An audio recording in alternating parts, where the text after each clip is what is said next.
सागर कारखान्याच्या बैठकीच्या वेळेला शरद पवार साहेबांची आणि दाखवलं आपणच म्हणत होता की त्याचं निघालेत म्हणून. त्यानंतर ते माझ्याकडे आले, माझी त्यांची भेट झाली, गणपतीमध्ये आले दर्शनासाठी. त्यावेळी त्यांनी स्पष्ट केलेलं आहे. आता आज काय नवीन तुम्ही सांगतात मला माहिती नाही. आपण सकाळी सोबत कार्यक्रमामध्ये आहोत, मी माहिती घेतो, त्यांच्याशी बोलतो. मला अजूनही खात्री आहे की ते सुनील पाटील पक्ष सोडून जाणार नाही. पुन्हा घेतली बहुतेक भेट आज शरद पवारांची पुन्हा माहिती घेतो, मी माहिती काही नाराजी का भाऊ भाजप विरोधात त्यांच्या मनामध्ये काही? कारण मागे ते फडणवीसांबद्दल नाराजी फडणवीस साहेबांचा विषय नाहीये. त्याचा विषय थोडा मतदारसंघाचा आहे, तो थोडा अडचणीचा झालेला आहे. मामा जे आमदार आहेत त्या ठिकाणी अजित पवार साहेब जे आहेत त्यांच्या गटाचे आहेत, गटाचे आहेत. त्यामुळे तिकिटासाठी त्यांना अडचण आहे. म्हणजे आतापर्यंत इंदापूरकडून ते लढत होते, पण आता ज्यांच्या विरोधात लढत होते ते विरोधात आहे तेच आमच्या पक्षाचे म्हणजे युतीमध्ये आमदार तिकीट त्यांना मिळेल असं त्यांना वाटतंय. आणि म्हणून ते थोडे अनसेफ त्यांना त्या ठिकाणी वाटतंय आणि म्हणून ते त्यावेळेला बोलले असते. बदलापूरनंतर पुण्यात पुन्हा अत्याचार झाल्याचं प्रकरण समोर आलेलं आहे. बदलापूरनंतर पुण्यात पुन्हा अत्याचार झाल्याचं प्रकरण समोर आलेलं आहे. भाऊ, नितेश राणेंच्या विरोधात जळगाव न्यायालयामध्ये एक खटला दाखल करण्यात आलेला आहे, फौजदारी खटला. मुस्लिमांच्या बाबत आक्षेपार्ह वक्तव्याच्या संदर्भात त्यांच्यावरती दाखल केला असेल. आता महाराजांच्या विरोधात केला गेला आता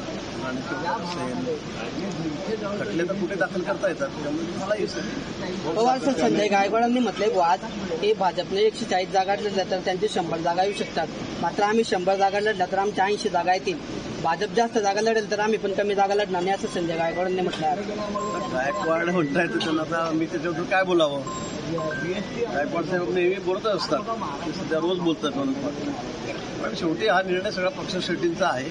तिघे नेते मिळून त्या ठिकाणी निर्णय करतील. मला वाटतं आमदार वगैरे या बाबतीत बोललेलं बरं की पूर्णतः आपण पाहिले पाहिजे. का बोलतात, कशासाठी बोलतात याची मला कल्पना नाही.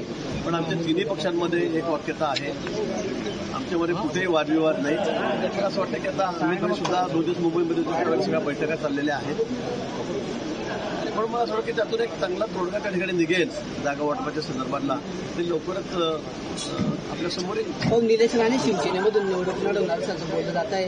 उदय सामंत साहेबांनी सांगितलं की आम्ही त्यांच्या पाठीची पूर्ण शिवसेनेची ताकद उभी करू. निलेश राणे मला या बाबतीमध्ये कल्पना नाही. मी आपल्या चॅनलच्या माध्यमातूनच ते बघितलंय. माझी त्यांची काही भेट नाही किंवा बोलणंही झालेलं नाही. उदय सामान्य स्वागत करतात. आता आम्ही सगळे तिन्ही एकच बघतो. जागेची ऍडजस्टमेंट असेल, कोणी इकडे तिकडे जात असेल, मला वाटतं की अडचण नसावी त्या बाबतीमध्ये. जागा वाटप संभाजी भिडेंनी एक बेताल वक्तव्य केलेलं आहे त्यावरून जागा वाटप मला असं वाटतं की आता अंतिम टप्प्यामध्ये आहे. आपण बघतात गेल्या 2 दिवस आमचे नेते मान्य अमित भाई मुंबईमध्ये होते आणि ते स्वतः सर्व नेत्यांची महायुतीच्या बोलतायत, अजितदादांची बोलतायत, शिंदे साहेबांची त्या ठिकाणी ते बोलतायत. असं वाटतं की लवकरच हा प्रश्न संपेल आणि वेळ सुद्धा कमी आहे. आजच्या 7-8 दिवसामध्ये 10 तारखेपर्यंत शिवाय लागू शकते. त्यामुळे ती यादी पण लवकर समोर येईल. तो संभाजी भिडेंनी एक वादग्रस्त वक्तव्य केलेलं आहे आज.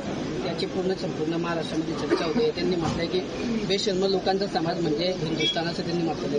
बेशर्म लोकांचा समाज म्हणजे ऐकून घेतो.